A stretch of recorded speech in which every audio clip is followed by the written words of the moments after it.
New set, new overlapping cards. There's an impressive 67 repeats this set, so I'm going to break it down into two videos. The first half will be Grass through Psychic, and the second half will be Fighting through Colorless. This is more for my own sanity than anything else, since editing takes quite a long time, even on a simple video like this. First up is Oddish. The newest card actually has the best effect of the three, however you also lose 10 HP, which means super effective 30 damage fire attacks, not to mention attacks from the likes of Skarmory or Donphan, will just kill you. I'd probably run the first one, which is a shame because I like the art on the other two much more. The new Gloom is almost identical to the first one, except it retreats for 1 less energy, but needs 2 grass instead of 1 grass, 1 colorless. This is a direct upgrade, unless of course you're running it on your grass Psychic Giratina deck.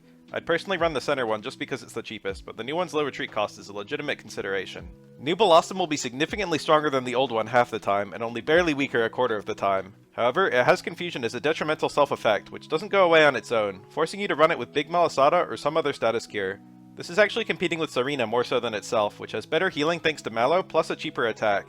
Both Blossom cards are playable, but neither is as good as that card in my opinion. All 3 Tanglers need 2 energy. The newest one has a sleep effect, which is very useful, especially considering you'll be stalling for energies for Tangrowth, but none of these cards are good. I'd probably run the middle one just to retreat more easily. The new Tangrowth interestingly does damage based on enemy retreat cost, which means you'll melt a Rhyperior instantly, but you'll take 3 hits to kill a baby. The vast majority of cards in Pocket have 1 retreat cost, and 50 damage for 3 energies is terrible, so I wouldn't run this. Amusingly, it one-shots itself. The new Scyther is colorless, just so you can evolve it into Scizor and Metal decks. Obviously use the new one with Scizor, and the old one isn't really worth touching. Pinsir's newest card has the highest minimum damage, but the middle one needs the same energy, has the same HP and retreat, has higher average damage and a higher damage cap. To me, the middle one is obviously the best. Yanma's new card has a free retreating effect, but costs 2 energies, which I think is the first time we've seen that. Like the first one, it's colorless, so you can use it either with Yanmega or Yanmega EX. The extra HP on the new one is attractive too. Honestly, I'd probably run it over the old one just for stability.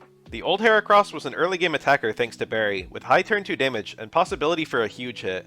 The new Heracross doesn't work with Barry since Barry removes colorless energy cost, but it activates faster without Barry and does double damage if you're at full HP, which synergizes with Erica and the various healing Pokemon cards in Grass. I think both are playable actually, and 80 for 2 energies on a basic is pretty legitimate, but being knocked down to 40 damage after taking a hit is annoying. Cherubi is our new Sweets Relay card, I guess because it's food. It can attack on turn 1 if you stick a tool on it, which is extremely good for Sweets Relay decks, which were previously at a serious disadvantage if they went first, having 1 fewer total relays. The new Cherubi card is probably better even outside Sweets Relay decks due to being able to power up its attack on turn 1 and not needing an energy, though I doubt anyone would bother with this other than on Sweets Relay decks. The new Cherubi can be used on any deck color since its ability gives itself a grass energy, so the new Cherrim's edge is that it can also be used on any deck.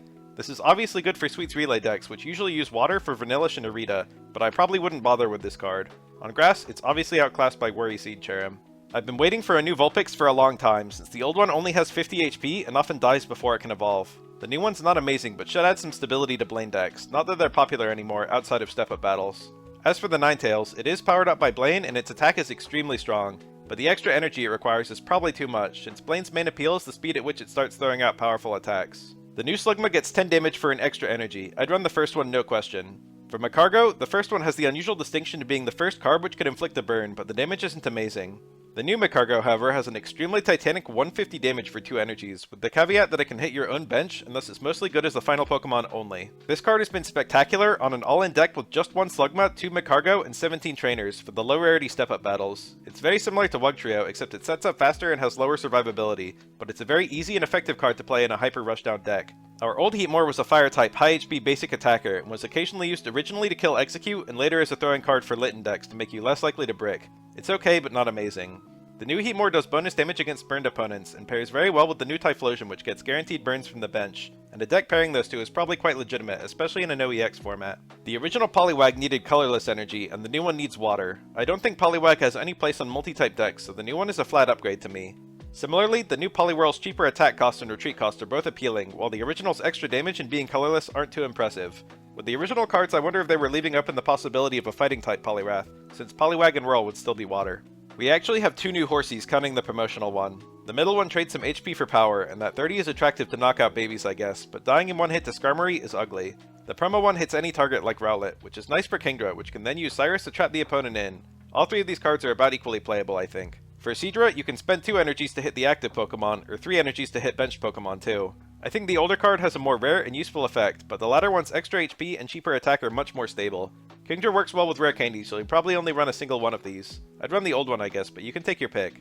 Given that all Gyarados cards require water energy, the colorless Magikarp is now totally outclassed by the new one, which can protect itself from damage on a coin flip. This might save your butt if you brick on a solo Magikarp opening hand, which the Leap Out Magikarp won't do, but otherwise I think the middle one is the best. The old Gyarados is actually an incredible card I think, with Titanic HP for a stage 1 and an extremely obnoxious attack effect that's like Gyarados EX but better, but that extreme energy cost is just way too much to be consistent, especially with Magikarp being so squishy.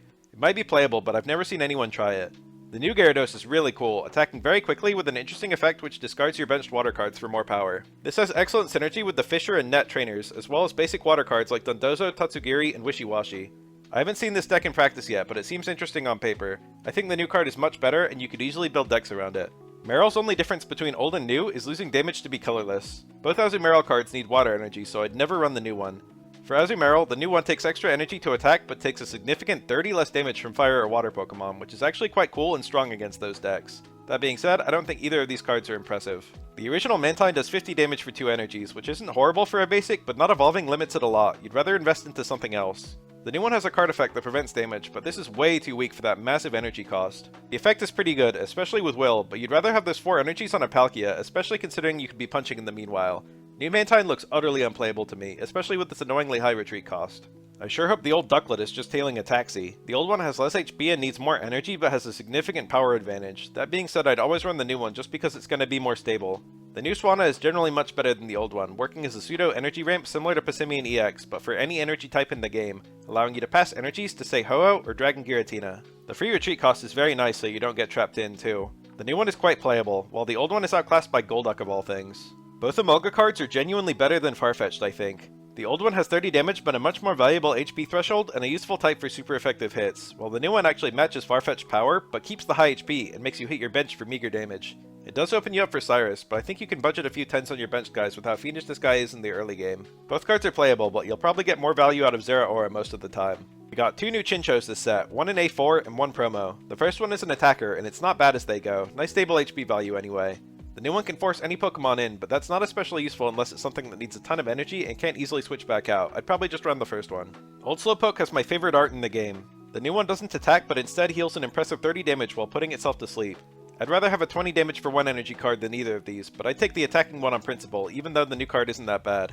Once upon a time, Jinx used to be run on Mewtwo decks as a backup attacker. Funny to think about that now. The damage scales up based on energies, which means you'll murder a Celebi, I guess, but most of the time it's pretty weak. The new one has a paralysis effect, which is actually quite good, but the spare turns you'll get are mostly useful for attaching energies to bench mons, which you could have done anyway just by not using Jinx. I personally wouldn't use either of these cards. Togepi's new card lowers damage by a rather modest 20, which is almost exclusively useful on turn 2 these days. It does have more HP however, which is very nice for stability, but Skarmory will one-tap either one. I think I personally prefer the attacking one, but they're both playable. However, I'd use the old Togetic every time. You get more damage for less energy, which makes Togekiss decks actually very strong if they go first. The new one does have more HP, which lets it dodge certain kill thresholds. The original Togekiss was an interesting ramping attacker, hitting some absurd numbers for 2 energies, especially with Cynthia giving it a damage boost. It's quite good with Rare Candy, especially if it goes second. The new Togekiss has a truly awesome damage mitigation ability, which makes it dramatically more tanky than it seems, but sadly it doesn't actually work with Will since the coin flip happens on the opponent's turn and not yours, and it has a far more modest 70 damage for 3 energies. You can still use Cynthia with the new Togekiss. Both are on the cusp of being playable, I think. 2 new unknown cards are truly unique in that they're not competing for a deck slot per se. Instead, you get buffs to all cards if you play one of each, thus you're actually de-incentivized from doubling up. However, either card works with the original check unknown. All 3 abilities are useful, but a permanent Giovanni or blue is more useful than seeing the top deck card. I haven't seen any decks utilizing these yet, but genuinely you could probably make room for them in a Sylveon EX deck. That's it for this part. Thanks for watching everyone, check back soon for the other half.